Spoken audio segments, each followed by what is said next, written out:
오늘 창세기 25장 21절에서 26절 본문으로 야곱과 에서의 출생을 통해 바라보는 선택과 유기의 바른 관점이라는 제목으로 하나님 말씀 나누겠습니다. 제목이 좀 어렵죠? 근데 이렇게 제가 또 쉽게 말씀드릴 수 있도록 잘 노력할 테니까 귀만 잘 기울여 주십시오. 오늘 말씀의 서두에 리브가의 고민이 나타납니다. 이삭의 아내 리브가가 고민에 빠졌습니다. 하나님은 이삭을 기도하게 하시고 그리고 리브가에게는 또한 별도의 고민을 주셨습니다. 그래서 결국 리브가가 하나님 존전 앞으로 나올 수 있도록 그렇게 하셨습니다. 이게 무슨 얘기냐면 하나님은 각 사람에게 맞는 훈련을 준비하고 계시다라는 것입니다. 남편이 훈련받았다 그래서 나는 훈련을 면제받을 수가 없습니다. 다른 사람이 훈련받는데 나는 훈련을 면제할 수가 없습니다. 하나님께서는 우리를 축복하시기 위해서 각 사람을 훈련시키기를 원하시고 각 사람에 대한 훈련을 준비하고 계십니다. 그래서 여러분들이 만약에 지금 어떤 연단을 받고 있다. 그것이 여러분들 어떤 환경적인 연단이든 어떤 사람을 통해서 오는 연단이든지 여러분들이 기억해야 하는 사실은 무엇이냐면 그것은 여러분들의 분량이라는 거예요. 그 사람 때문에 내가 지금 고통을 당하고 있는 것 같지만 사실은 그 사람 때문이 아니라 하나님이 그 사람을 통로로 사용하신 것뿐이지 그것은 내가 받아야 할 연단이라는 것입니다. 결국 그 사람 탓도 아니요 배우자 탓도 아니요 내가 받아야 될 연단의 분량이라는 것입니다. 22절에 보니까 22절을 보십시오. 그 아들들이 그의 태 속에서 서로 싸우는지라 그가 이르되 이럴 경우에는 내가 어찌할꼬 하고 가서 여호와께 묻자온대. 이제 이삭과 리브가가 20년 동안 아이가 없었지 않습니까? 근데 이제 아이를 하나님이 이삭의 간절한 기도를 듣고 주셨어요. 근데 거기서부터 문제가 생긴 것입니다. 리브가의 뱃속에서 이 쌍둥이가 잉태돼 가지고 뱃속에서부터 막 싸우는 것입니다. 그래가지고 이 문제를 어떻게 할까 고민하다가 이제 주님께 가서 이제 주님께 갈 때 이런 마음으로 갔다라는 것이죠. 이럴 경우에는 내가 어찌할꼬 가서 여호와께 묻자온대. 이게 리브가의 그런 상황 가운데 주어진 고백인 것입니다. 여러분 우리가 그런 어떤 삶 가운데 문제들이 우리 삶 가운데 다가오죠. 근데 여러분 그 현상만 바라보지 마십시오. 외적인 현상만 바라보지 마십시오. 생활에서 일어나는 문제는 영적인 문제가 아닌 것 같지만 그것은 분명히 생활의 문제죠. 우리 생활에서 일어나는 문제지만 그것은 사실 우리 그리스도인들에게는 모두 영적인 문제인 것입니다. 인생에 어떤 깊은 회의가 몰려와요. 그러나 여러분 그 인생의 깊은 회의가 몰려오는 이유는 무엇인가? 어떤 일이 그릇되고 또 그런 고민거리들이 생기는 이유는 무엇이냐면 그것은 하나님의 자녀들을 하나님의 존전 앞으로 부르시고자 하시는 하나님의 배려임을 우리가 깨달아야 하는 것입니다. 그래서 세상에서 채울 수 없는 것들로 채워주시고 영적인 양식으로 풍요하게 하시고 결국은 우리가 하나님의 자녀들이 이 세상에서 만족할 수 있는 것이 아니라 하나님의 존전 앞으로 나와야지만 그 영혼이 만족할 수 있음을 가르쳐 주시기 위해서 부르시는 것입니다. 그러니까 여러분 삶에 고민이 생기면 하나님 앞으로 나아가십시오. 그분 앞에 여러분들의 마음을 토로하십시오. 그분이 받아주실 것입니다. 그런 경우가 있어요. 믿는 가정인데 다툼이 멈추지 않습니다. 사람들 보기에 부끄럽습니다. 어떻게 해야 할까요? 그러나 괜찮습니다, 여러분. 얼추할 줄 모를 때에 정말 난감할 때에 그럴 때에 우리 왜 우리 믿는 가정인데도 왜 이럴까?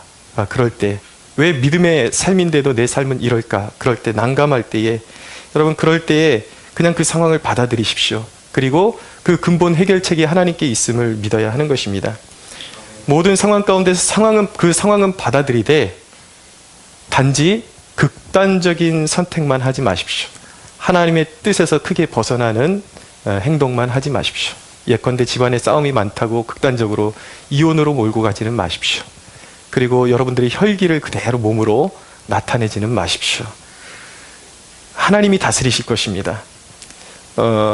이 뱃속에서 리브가의 뱃속에서 쌍둥이가 싸우고 있을 때 리브가는 하나님께 나아갔습니다. 근데 하나님께 여쭈었을 때에 하나님께서 도대체 이해할 수 없는 말씀을 하십니다. 23절에 보니까 여호와께서 그에게 이르시되 두 국민이 내 태중에 있구나.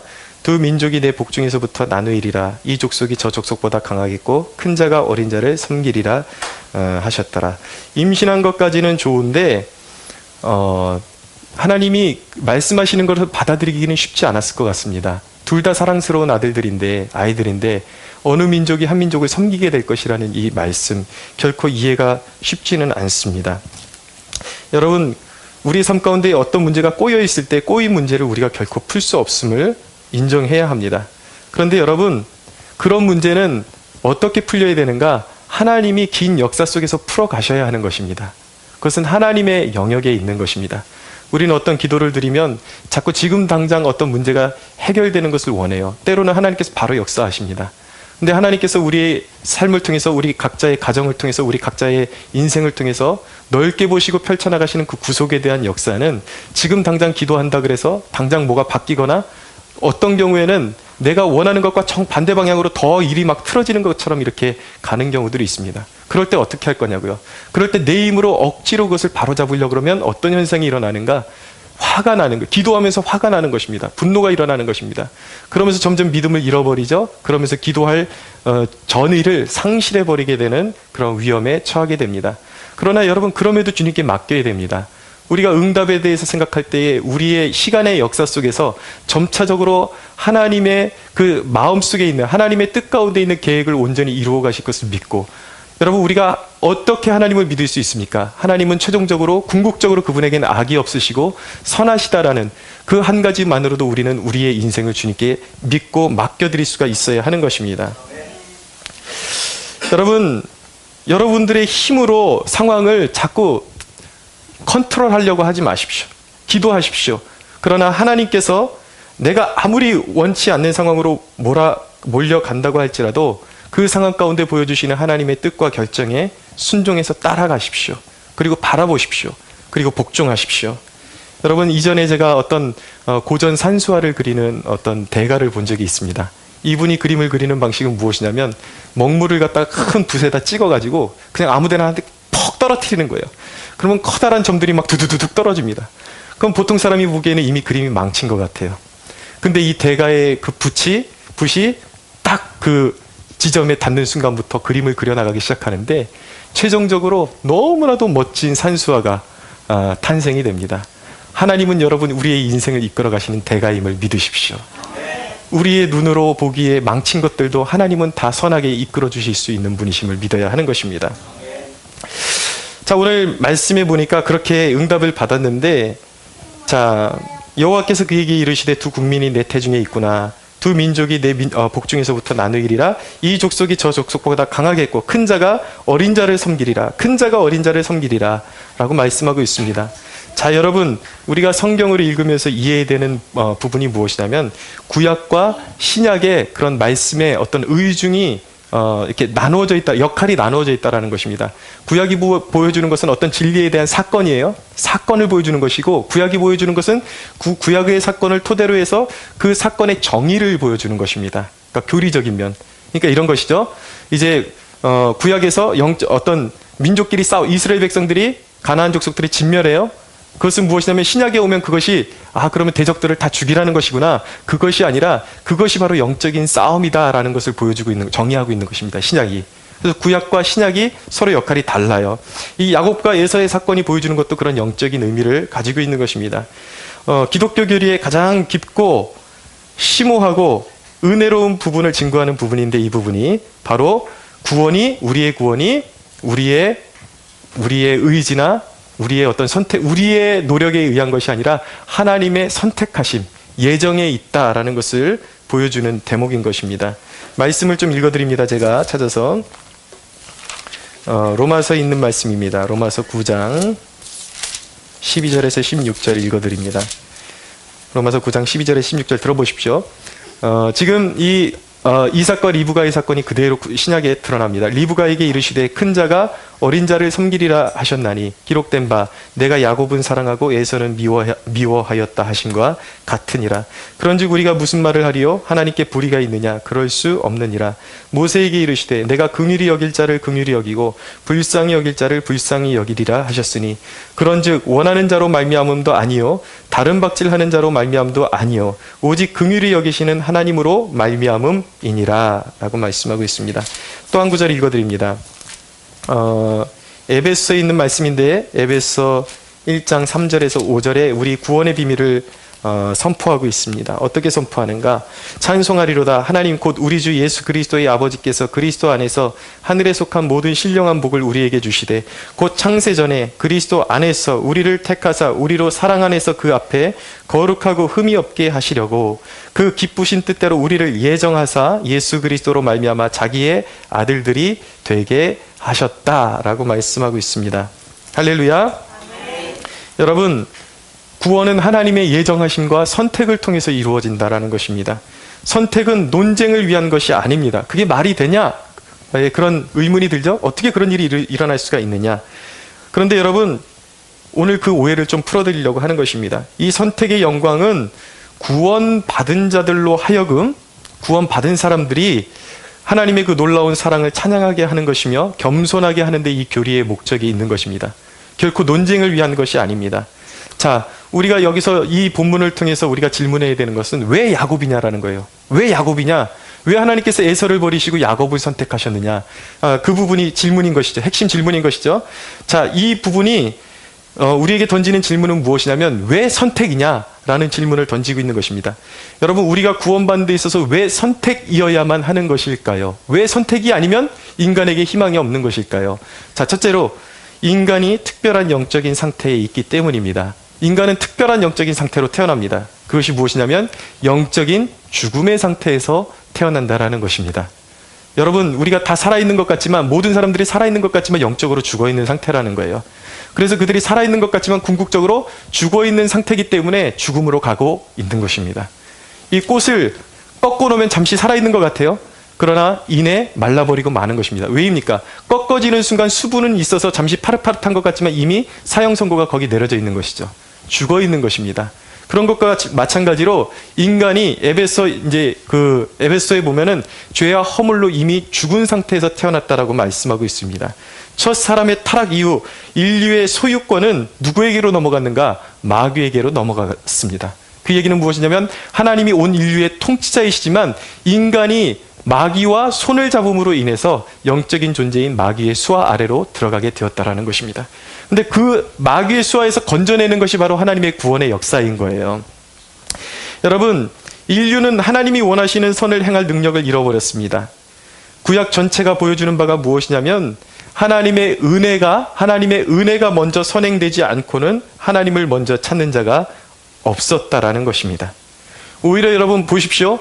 하나님의 은혜가 임하지 않는 사람들의 그 모습을 보면은 적극적으로 하나님을 더 멀리 떠납니다. 그러면서 자기들만의 성을 쌓고 자기들의 문화를 형성하면서 자기들끼리만 살아가기를 원하지 하나님을 자생적으로 찾는 그런 존재가 아무도 없다라는 거예요. 인간은 스스로 하나님을 찾을 수가 없습니다. 왜냐하면 죽어있기 때문이에요. 눈이 멀어 있고 귀가 닫혀 있어요. 그래서 하나님의 음성을 들을 수가 없습니다. 그러니까 신약 성경에서 예수님께서 눈먼 자의 눈을 뜨게 해주시는 것이 실제적인 치유의 사건을 보여주시는 것이기도 하지만 거기에 모두 영적인 의미가 있는 거예요. 영적으로 죽어있는, 영적으로 눈이 멀어 있는 자의 눈을 만지심으로 인해서 하나님 나라를 보게 해주시는데 그 치유에 포커스가 있는 것이죠. 그래서 성경은 뭐라고 말씀하는가? 의인은 없나니 세상에 하나도 없다라고 말씀하고 있습니다. 깨닫는 자도 없고 하나님을 찾는 자가 아무도 없대요. 그리고 다 치우쳐 무익하게 되고 선을 행하는 자가 없나니 하나도 없다라고 말씀하고 있습니다. 나름대로 선을 행한다고 하지만 하나님 입장에서 선을 행하는, 하나님이 진정으로 원하시는 선을 행하는 사람은 한 사람도 없다라는 것이죠. 그리고 이어서 모든 사람이 죄를 범하였으며 하나님의 영광에 이르지 못하였다라고 말씀하고 있습니다. 한 번 죽는 것은 사람에게 정해진 것이요 그 외에는 심판이 있다라고 말씀하고 있습니다. 모든 사람들이 죄 가운데 있어요. 죽어 있어요. 영적으로. 인간은 본능적으로 하나님을 싫어합니다.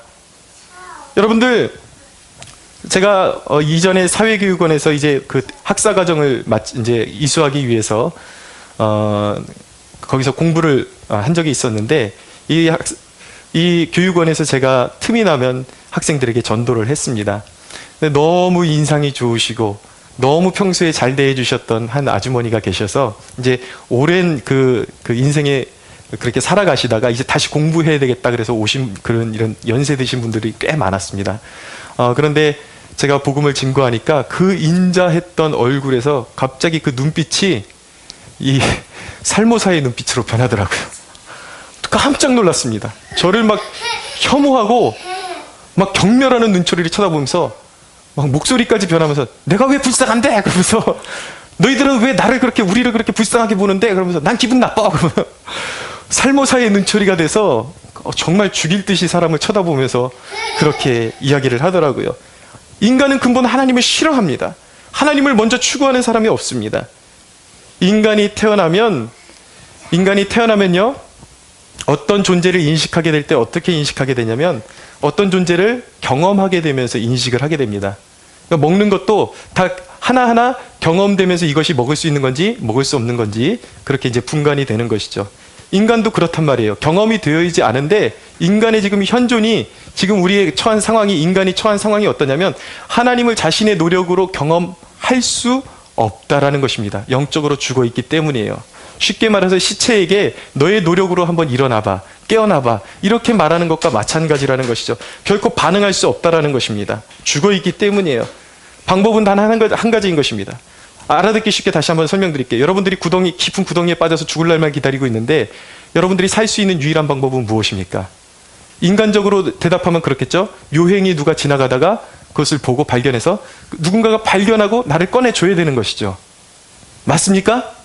네. 마찬가지의 영적으로도 누군가가 와야 되는데 죽어있는 우리를 살리기 위해서는 절대자가 와야 되는 것입니다. 초월적인 존재, 하나님이 먼저 오셔서 자신을 계시해 주시지 않으시면 인간은 절대 그 영적인 죽음에서 깨어날 수 없다라는 거예요. 죽어있는 그 영혼에게 생명의 빛을 던지시고 말씀을 깨닫게 하셔야 하는 것이죠. 그래야 죽었던 영혼이 살아날 수가 있는 것입니다. 여러분, 성경이 증언하는 바는 뭐예요? 그래서 인간의 힘으로, 스스로의 힘으로 구원받은 자가 아무도 없다라는 것입니다. 하나님이 노아에게 오셔서 먼저 은혜를 입혀주셨어요. 이 말씀을 해석할 때에 조심해야 되는 게 노아가 당대의 완전한 자였다부터 접근하면 안 되는 것입니다. 그 전에 무엇이 선행되어야 하냐면 노아는 하나님께 은혜를 입었더라라가 먼저 선행되어야 하는 거예요. 하나님의 은혜를 입은 자가 하나님께 순종할 수 있게 되는 것입니다. 할렐루야. 하나님이 노아에게 은혜를 입혀주셨어요. 선택하셨습니다. 아브라함에게, 갈대아 우르에 있는 아브라함에게, 한 번도 하나님을 찾아본 적이 없는 아브라함에게 임하셔서 아브라함에게 자신을 계시하시고 나타나셔서 자신의 소유 삼아 두시고 복 주시겠다고 말씀하시고 먼 가나안으로 여행을 시키신 분이 바로 하나님이셨습니다. 여러분, 하나님이 먼저 죄인을 선택하시고 죄인에게로 오셔서 깨우쳐 주시는 것이 유일한 구원의 길임을 우리가 믿어야 하는 것입니다. 그래서 선택밖에는 길이 없는 거예요. 우리가 죽어 있기 때문에. 여러분, 놀라운 사실이 무엇인지 아십니까? 저와 여러분이 구원의 그런 확신을 가지고 있다라면 그것이 어느 순간 하나님께서 우발적으로 우리를 구원하시기로 선택하신 것이 아니라 성경에 놀랍고 위대하고 놀라운 예언, 아름다운 그 말씀은 무엇이냐면 우리의 이름을 만세전에, 이미 아담과 이브가 타락하기 전에 하나님께서 하나님의 생명책에 우리를 기록해 놓으시고 찾아내셨다라는 것입니다. 감격이 안 되십니까? 이럴 때는 아멘 한번 하시는 거예요. 할렐루야. 아멘.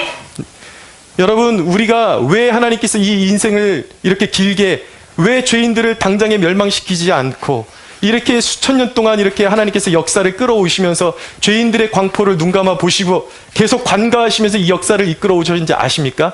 왠지 아십니까? 저와 여러분들을 찾아내시기 위해서요. 생명책에 기록되어 있는 저와 여러분들을 구원하시기 위해서 하나님께서 길이 참으시면서 이 역사 가운데 우리를 태어나게 하시고 우리를 부르셨다는 사실을 믿으시기 바랍니다. 두 번째로, 왜 선택밖에는 길이 없는가? 인간이 하나님의 계명에 무능하기 때문입니다. 하나님이 구약의 백성들에게 율법을 주신 이유는 무엇인가? 죄를 깨달으라고 주신 것입니다. 율법을 지킴으로 인해서 구원을 받으라고 주신 것이 아니라 이미 하나님이 죄 중에 있는 인간이 율법을 완전히 지켜서 구원받을 수 없다는 것을 아셨어요. 그런데 이 율법을 주심으로 말미암아 죄인임을 깨닫게 하시기 위해서 주셨다라는 것이죠. 자, 다시 한번 설명드릴 테니까 잘 들어보십시오. 하나님은 율법을 통해서 본래 하나님의 백성들이 얼마나 고귀한 가치와 태도를 가지고 살아야 하는지 보여주시는 동시에 죄로 부패한 인간이 결코 그 가치, 하나님의 절대적인 가치에 이룰 수 없음을 깨닫게 하심으로 말미암아 그 계명을 완전히 지킬 수 없으니까 필요한 것이 무엇입니까? 용서가 필요한 것입니다. 은혜가 필요한 것입니다. 그래서 사람들이 하나님을 의지하게 하시고 그 용서하시는 은혜 안에서 그 용서가 있어야 우리가 기쁨으로 하나님의 계명에 순종할 수 있는 상태가 되는 것입니다. 그래서 하나님께서 그 용서하시는 은혜에 의지해서 사람들이, 하나님의 자녀들이 율법의 기쁨으로 자발적으로 순종하게 하시기 위해서 하나님께서 율법을 주셨던 것이죠. 그런데 사람들의 오류는 무엇입니까? 자기 힘으로 율법을 다 지켜서 구원에 이룰 수 있다고 착각하게 된 데서부터 이제 비극이 시작된 것입니다. 여러분, 간단하게 다시 설명드릴게요. 좀 어려운 개념이기 때문에 무슨 말씀이냐면, 쉽게 얘기하면 이것입니다. 인간은 결코 율법을 완전하게 지킬 수 없다라는 것을 말씀드리는 거예요. 그런데 여러분, 불행은 인간들이 형식적인 순종, 좋은 일 몇 가지 해놓고 그것으로 자기가 하나님을 충족시켰다고 생각하는 것입니다. 자기가 뭐든지 옳고 나 정도만 살면 된다고 생각하면서 하나님이라는 존재는 필요 없다라고 생각하는 것. 가장 큰 죄 중에 죄가 무엇인지 아십니까? 그럴듯하게 자신을 포장하면서, 죄인된 자기를 포장하면서 죄인이 아닌 것처럼, 그러면서 하나님의 은혜를 갈급해하지 않고 하나님께 매달리지 않는 것, 하나님의 존재를 인정하지 않는 것이 가장 큰 죄인 것입니다. 여러분, 인간은 가장 기본적인 하나님이 제시하신 10계명의 첫 계명부터 지키지 못한다라는 것을 깨달아야 하는 것입니다. 첫 계명이 무엇입니까? 너는 나 외에는 다른 신을 섬기지 말라는 것입니다. 근데 인간의 상태가 어떻습니까? 인간은 누구도 먼저 하나님을 찾는 사람이 없습니다. 하나님을 추구하는 사람들이 없습니다. 나는 죄가 없는 것 같은데요? 라고 말하는 사람들에게 제가 물어봅니다. 그럼 당신은 지금까지 살아오면서 철저하게 하나님을 사랑하면서 하나님 중심으로 살아왔습니까? 매일의 삶 가운데 하나님이 기쁨이 되고자 하는 뜻을 품고 매일을 살아가고 있습니까? 그렇게 질문했을 때에 대답할 수 있는 사람은 아무도 없었습니다. 어떤 분에게 제가 전도를 하는데 자기는 죄가 없다라는 거예요. 자기는 모든 종교를 믿어도 괜찮다라는 거예요. 자기는 10계명만 지키면 되는 거 아니냐. 나는 뭐 부처도 믿고 알라도 믿고 기독교도 믿는데 하나님 만족시키려면 10계명만 지키면 되는 거 아니냐 그러는 거예요, 저한테. 그럼 제가 물어봤어요. 그럼 10계명은 지키고 있습니까? 지킨다라는 거예요. 그럼 나 외에는 다른 신을 섬기지 말라고 말씀하셨는데 교회는 나가고 있습니까? 아니요. 그럼 기도하고 있습니까? 아니요. 그럼 하나님의 뜻대로 살고자 하는 열심을 가지고 하루하루 당신의 삶의 동기가 하나님을 기쁘시게 하는 것입니까? 라고 물어보니까 아니요라고 그래요. 그럼 죄인이네요. 그렇게 얘기했습니다. 뻔뻔하게 하나님 중심으로 한 번도 살아본 적이 없고 하나님을 기쁘시게 하려고 살아본 적이 없으면서 자신이 죄인이 아니라고 믿고 있는 것이, 인간이 가장 오만한 부분이 바로 그것이라는 거예요. 여러분, 나는 율법과 상관없다고 말할 수 없습니다. 왜인지 아십니까? 이스라엘 백성들에게는 하나님이 율법을 주셨지만 모든 민족에게 하나님께서 율법을 대신해서 주신 것이 무엇이냐면 인간의 양심입니다. 근데 얼마나 많은 사람들이 자기의 양심에 어긋나는 짓을 밥 먹듯이 해야 됩니까? 여러분, 우리가 무엇을 하면서 이건 아닌데 싶으면서 하는 짓이 얼마나 많습니까? 믿는다고 하는 우리도 그렇게 사는데 하물며 믿지 않는 사람들은 어떻겠습니까? 그렇게 양심을 속이며 살면서도 자기가 죄인이 아니라고 말하는 것은, 그것은 하나님을 욕되게 하는 것입니다. 그것이 바로 신성모독인 것입니다. 하나님은 죄 있다고 하는 자는 불쌍히 여기시지만 자기가 죄가 없다고 하는 자는 결코 용서하지 않는다라고 말씀하십니다. 여러분, 주님의 기준은 어디까지인지 아세요? 주님은 뭐라고 말씀하셨냐면, 우리가 살인하지 않았을지라도 마음으로 형제를 미워하기만 해도 이미 하나님의 법에 의해서 살인죄가 적용된다라고 그렇게 말씀하셨습니다. 여러분, 상식적으로 생각해 보자고요. 이 땅을 살아갈 때 이 땅에 하늘의 법은 고사하고 이 땅에 우리가 살아가는 이 땅의 법은 어떻습니까? 아무리 우리가 평상시에 선량해 보이는 것도 소용이 없습니다. 선량해 보이지만 나라가 정해놓은 법 중에 하나만 어겨도 법의 저촉을 받는 것입니다. 법의 대가를 치러야 하는 것입니다. 하물며 여러분, 하나님이 원하시는 것은 우리의 몸과 마음의 완전함이에요. 내가 완전하니 너희도 완전하라라고 말씀하고 있는 거예요. 그런데 이 하나님의 기준에 이를 사람이 아무도 없다라는 것이죠. 인간은 끊임없이 죄를 짓습니다. 제가 제 스스로를 탐사해 보니까 인간이라는 것이 어떤 존재인지 더 정말 절실히 깨닫겠더라고요. 여러분, 가장 경건한 기도의 시간에도 인간은 끊임없이 죄를 짓습니다. 기도하면서 하나님 믿습니다라고 그러면서 마음속으로 뭐라 그러는지 아세요? 정말 될까? 이게 될까? 끊임없이 불신하고 원망하고 기도하는 순간에도 누군가를 미워하고 있습니다. 불안해하고 있습니다. 두려워하고 있습니다. 우리가 죄인이라는 것이죠. 끊임없이 인간은 비판하고 정죄하고 미워하고 음란의 죄를 저지르고 있습니다. 여러분, 하나님의 심판의 판결을 빠져나갈 수 있는 사람은 아무도 없다라는 것입니다. 로마서 1장 29절에서 30절을 읽으면 31절을 읽으면 이렇게 말씀합니다. 곧 모든 불의, 추악, 탐욕, 악의가 가득한 자요, 시기, 살인, 분쟁, 사기, 악독이 가득한 자요, 수근수근하는 자요. 수근수근하는, 여러분 수근수근만 해도 벌써 하나님 앞에 정죄받는다라는 것입니다. 비방하는 자요, 하나님께서 미워하시는 자요, 능욕하는 자요, 교만한 자요, 자랑하는 자요, 악을 도모하는 자요, 부모를 거역하는 자요, 우매한 자요, 배역하는 자요, 무정한 자요, 무자비한 자라. 그들이 이같이 일을 행하는 자는 사형에 해당한다고 하나님께서 정하심을 알고도 자기들만 행할 뿐만 아니라 또한 그런 일을 행하는 자들을 옳다 하느니라.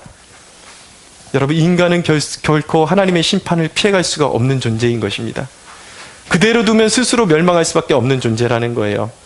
여러분, 피고자가 죄인이 스스로에게 무죄를 선고할 수가 없습니다. 인간의 궁극적인 그런 문제는 무엇입니까? 죄를 쌓는 건 자유롭게 쌓을 수 있지만 그 죄를 처리할 수 있는 능력은 무능하다라는 것입니다. 이 무능한 인간에게 여러분, 모든 인류는 반역자예요. 하나님 앞에 그대로 있으면 지옥의 판결을 받을 수밖에 없는 사람들이고 이미 받은 사람들인 것입니다. 빠져나갈 수가 없어요. 저와 여러분들이 그런 사람이라고요. 그런 사람들이었다라고요. 아무도 빠져나갈 수가 없습니다. 그것이 바로 인류가 처한 현실이라는 것입니다. 근데 여러분, 보십시오. 중요한 개념입니다. 그럼 선택 교리의 초점은 무엇이냐? 여러분들 스스로가 어떤 사람인지를 절실히 깨달으면 왜 선택일 수밖에 없는지를 여러분들이 깨달을 수 있게 될 것입니다. 선택 교리의 초점은 무엇이냐면 논쟁을 위한 것이 아니라 하나님의 은혜에 있는 것입니다. 구제불능인 인간에게 하나님이 먼저 손을 내미셨다라는 거예요. 할렐루야. 아멘. 여러분, 내가 지옥에 합당한 사람임을 깨닫지 못하고 결코 은혜를 알 수 없습니다. 나를 생각해 보십시오. 내 존재에 대해서 생각해 보십시오. 나는 하나님을 늘 거역하는 사람입니다. 나는 하나님의 계명을 지키는데 무능한 사람이에요. 늘 세상을 사랑하고 자아에 도취되어서 정말 하나님이 하지 말라는 짓만 골라서 하고 하나님의 영광된 것들을, 하나님이 원하시는 일은 하지 않고 늘 쓰레기 같은 그런 세상 것들만 모으다가 멸망할 존재였습니다. 늘 거역하고 늘 딴짓만 하는 존재였습니다. 그런 나를 향한 구원의 계획이 하나님이 구원의 계획을 가지고 계셨다라는 것입니다. 가망 없는 나를, 눈먼 나를 하나님께서 은혜로 먼저 찾으시고 은혜로 구원하셨습니다. 할렐루야. 여러분, 눈멀어 있는 나에게 찾아오셔서 하나님이 은혜의 손길을 먼저 깨닫게 해주시고 복음을 깨닫게 해주셔서 주님의 십자가의 의미를 깨닫게 해주신 것입니다.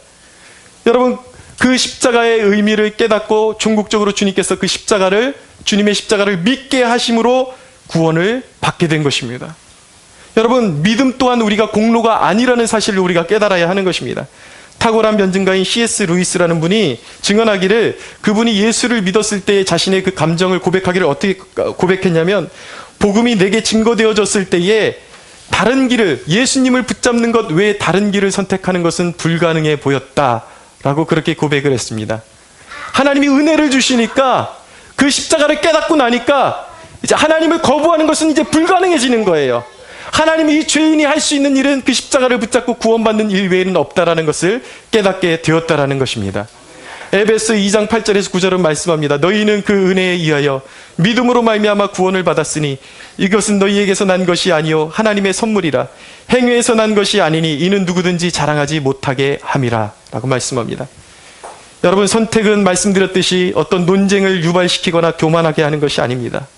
선택은 왜 나입니까? 라고 부르짖게 하는 것입니다. 왜 나입니까? 왜 자격 없는 나입니까? 선택을 깨닫게 되면 그것을 논쟁을 일으키는 것이 아니라 하나님 앞에서 이 자격 없는 나를, 다른 사람이 야곱이 형 에서보다 더 툭 칠나가나 성격이 더 온화하기 때문에 그가 구원받은 것이, 선택받은 것이 아니라는 거예요. 하나님이 자격 없는 나를 부르셨다라는 거예요. 그 사실을 깨달았을 때, 그 선택의 교리를 깨달았을 때에 나는 이렇게 절규할 수밖에 없는 것입니다. 하나님, 왜 나입니까? 왜 자격 없는 나를 부르셔서 구원하셨습니까? 라고 부르짖게 되는 것이죠. 여러분, 정말 그럴 때가 있습니다. 하나님의 임재를 경험하게 되면, 지난 금요일에도 우리 현수 형제와 둘이 여기서 철야 기도를 하면서 찬양을 하는데 그 찬양 중에 한 곡을 부르는데 제 개인적으로는 하나님의 임재에 주체할 수 없는 그런 감동이 있었습니다. 찬양을 부르는데 거기서 하나님의 영광을 보게 된 거예요. 제가 지금 말씀드리는 건 여러분 그냥 제 느낌이 아니라 하나님이 임재하셨다라는 것입니다. 그 영광스러운 하나님의 임재에 압도되니까 늘 그 임재 가운데 들어갈 때마다 드는 공통적인 생각이 무엇이냐면 나는 자격 없습니다. 하나님. 나는 아닌데 왜 나입니까? 라고 부르짖게 되는 것이죠. 그러면서 드는 생각이 무엇이냐면 이 자격 없는 나를 이렇게 하나님이 사랑하셨는데 내가 이 복음 증거해야 되지 않는가? 그리고 드는 생각이 무엇이냐면 이 기름 부으심이 이 하나님을 보여주시는 이 영광이 이 하나님 나라의 영광을 우리 모든 성도들과 함께 나누고 싶고 모두가 경험하고 싶다라는 그 간절한 소망이 제 마음 가운데서 간절하게 일어나게 되었던 것입니다. 여러분, 선택의 교리는요 으쓱되게 하는 교리가 아닌 것입니다. 이스라엘 백성들이 패망한 원인 중에 하나가 무엇이냐면 나는 선택받았다, 선민사상을 가진 거예요. 그러나 이 선택교리는 그 선민사상과 다른 것입니다. 나를 으쓱되게 하는 것이 아니라 울부짖게 만드는 것입니다. 바로 자격 없는 내가 구원받았다는 그 사실에 감격하게 되면서 뭐라고 부르짖어야 되는 거냐면 구원받지 못한 저 세상을 향해서 하나님 저들은 어떻게 되는 것입니까? 나는 이렇게 혜택을 받았는데, 나는 이렇게 구원을 받았는데 저들은 어떻게 되는 것입니까? 그 아픔이 밀려와야 그것이 바로 진정으로 선택받은 사람임을 믿어야 하는 것입니다. 그것이 바로 선택이 주는 감동인 것입니다. 여러분, 모세가 그랬습니다. 이스라엘 백성들이 죄를 지었을 때 하나님 저들의 죄를 사해 주시지 않으시려면 내 이름을 하나님의 생명책에서 지워주십시오. 차라리 바울이 절규했습니다. 내 이름이 생명책에서 지워지는 한이 있더라도 내가 간절히 원하는 것은 무엇이냐면 내 동족 이스라엘이 정말 나와 같이 구원받기를 원합니다라고 고백했던 것이 선택받은 선택의 은총을 누린 바울의 고백이었다라는 것입니다. 여러분, 이 비통하는 울음, 하나님 나는 자격 없습니다. 저들도 구원받기 원합니다. 여러분, 이 비통하는 울음을 통해서, 이 비통이 섞인 기도를 통해서 하나님은 온 인류를 구원하신다라는 사실을 잊지 마시기 바랍니다. 여러분, 한 가지만 더 말씀드리고 마치겠습니다. 선택은요, 여러분이 누군가가 지금 주님을 믿지 않잖아요? 그러면 이 선택의 교리를 오해하시는 분들은 이렇게 말할 수도 있어요. 그럼 나는 내가 믿지 않는 이유는 선택받지 못해서겠네. 그럼 선택받지 않은 사람은 그럼 믿을 수가 없겠네 라고 말하는 사람들이 있을지도 모르겠습니다. 그러나 여러분 꼭 기억하십시오. 이 선택의 교리는 여러분이 지금 주님을 믿지 않는 불순종에 대한 정당성을 부여하지 않는다라는 것입니다. 좀 어렵게 들릴 수가 있지만 어려운 개념이지만 잘 들어주십시오. 선택의 교리는 여러분 중 한 사람이라도 하나님이 멸망하기 원하신다는 뜻이 결코 아니라는 것입니다. 선택은 구원을 확신하게 된 자가 드리는 최종적인 고백이에요. 내가 구원받고 나서 깨닫게 되니까 나는 자격이 없었는데 하나님이 나를 택하시고 나를 부르셨구나 깨닫게 되는 것이죠. 구원받고 나니까 내가 택함 중에 있었다는 것을 깨닫게 되는 것입니다. 이 선택이라는 것은 하나님의 영역이에요. 몇 명이 선택받았는지, 우리 중에 누가 선택받았는지 그것은 가려져 있는 것입니다. 단지 내가 구원받고 나니까 하나님이 나를 택하셔서 그 은혜 중에 내가 구원받았다는 것을 깨닫게 되는 것이죠. 여러분, 에서증후군이라는 것이 있습니다. 무엇이냐면 말끝마다 이렇게 생각하는 사람이 있어요. 성경을 읽으면 꼭 거꾸로 읽는 사람이 있어요. 하나님이 야곱 같은 축복을 우리에게 주기를 원하셔서 이 성경을 주셨다는 것을 깨닫지 못하고 꼭 성경을 읽어도 그렇게 읽는 사람들이 있습니다. 나는 에서 같은 사람인가 봐. 나는 축복받지 못할 사람이야. 아니라고요, 여러분. 아니라고요. 에서증후군을 버려야 하는 것입니다. 하나님은 저와 여러분 모두를 축복하기를 원하십니다.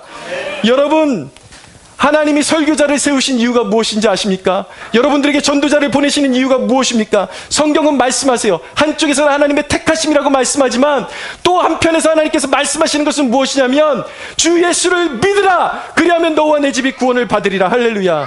영접하는 자 곧 그 이름을 믿는 자에게는 하나님의 자녀가 되는 권세를 주시겠다고 약속하셨습니다. 여러분, 영접하면 되는 것입니다. 믿으면 되는 것입니다. 할렐루야. 여러분, 그렇기 때문에 잘 들으십시오. 여러분이 구원받지 못하면 하나님의 선택을 받지 못해서 구원받지 못한 것이 아니라 여러분들이 믿지 않았기 때문에 구원받지 못하는 것입니다. 여러분,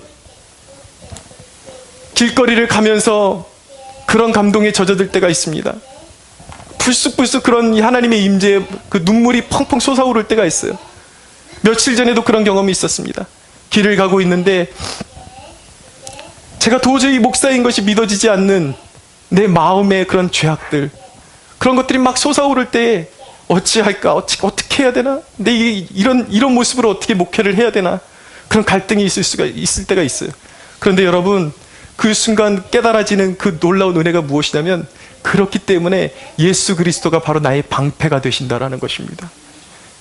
그렇기 때문에 예수님이 필요한 것입니다. 여러분, 살인죄도 용서받을 수 있고, 간음도 용서받을 수 있고, 인류의 모든 죄가 용서받을 수 있지만, 여러분, 예수 그리스도가 나의 방패 되심을 거부하는 것은 용서받을 길이 없는 것입니다. 그것은 영원한 죄가 되는 것입니다. 생각해 보십시오. 인간의 상태가 지금 자동으로 지옥에 갈 수밖에 없는 상태인데, 주님께서 너의 방패가 되어주겠다, 너의 죄악을 막아주겠고, 누구도 너를 정죄하지 못하게 내가 막아주겠다라고 말씀하시는데, 그 주님을 믿지 않으니 그 죄가 여러분 얼마나 크겠습니까? 사랑하는 여러분, 오늘 이 자리 가운데 이 구원의 감격이 없는 분 있습니까? 여러분, 왜 우리 하루하루가 예배가 감동이 없고 봉사하는 데 생기가 없습니까? 왜입니까? 여러분들이 택함 받았다라는 이 구원의 직분, 이 영광스러운 자녀로서의 지위를 심령으로 잃어버렸기 때문이에요. 믿음으로 잃어버렸기 때문입니다. 여러분, 이 영광스러운, 내가 하나님의 선택받은 하나님의 자녀임을 믿으시기 바랍니다. 이 영광스러운 직분을 회복하게 되는 저와 여러분들이 되기를 바랍니다. 그러므로 말미암아 예배의 감격이 살아나고, 구원의 감격이 살아나고, 정말 어떤 옥합을 깨어뜨려도 하나님 앞에 눈물로 깨어드리고 더욱더 감사할 수 있는 저와 여러분들이 되기를 주 예수의 이름으로 축원합니다. 우리 하나님께 영광의 박수 올려드리겠습니다.